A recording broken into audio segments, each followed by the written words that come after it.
Hi, my name's Paul Coker. I run a website called onebloodydrop.com, and that's all about helping people with type 1 diabetes to exercise safely. I've been living with type 1 diabetes myself for 43 years now, and I'm running a project to help one of the charities that is involved in finding a cure for type 1 diabetes. The charity is called JDRF, and the project is to get 874 people living with type 1 diabetes, so that you've got it yourself or a member of your family does, a friend, and on the 14th of June at 10 a.m, the idea is that we all go out from our homes and we walk for 1 mile.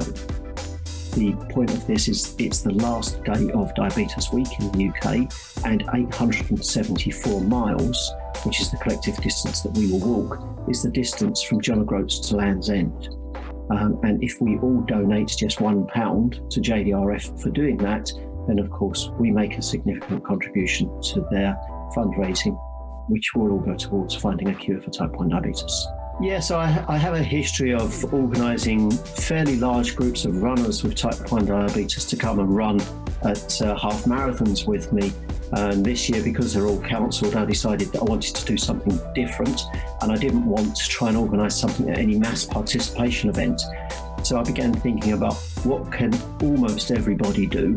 And given that many people may be struggling financially during COVID times, I wanted to do something where price was not going to be a barrier. So there's no entry fee. It's just a case of donate £1 to JDRF. And, you know, even if you can't donate £1 and you can't afford it, I'm kind of okay with that. You know, come along and actually just do the walk, be part of the community. But of course, if you can donate £1, you know, every single pound helps.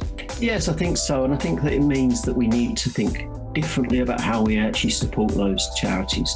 As you say, things like the London Marathon, they've been cancelled. Lots of the other events have been cancelled that charities have relied on to be big fundraisers for them.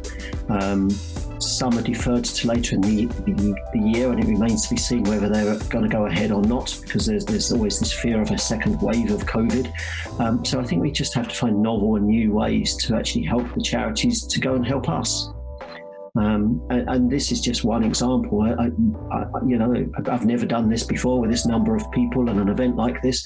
I've got my fingers crossed that it's going to work, because of course it helps to build a sense of community of people with type 1, and it helps the charity, so it's win-win. Paul Coker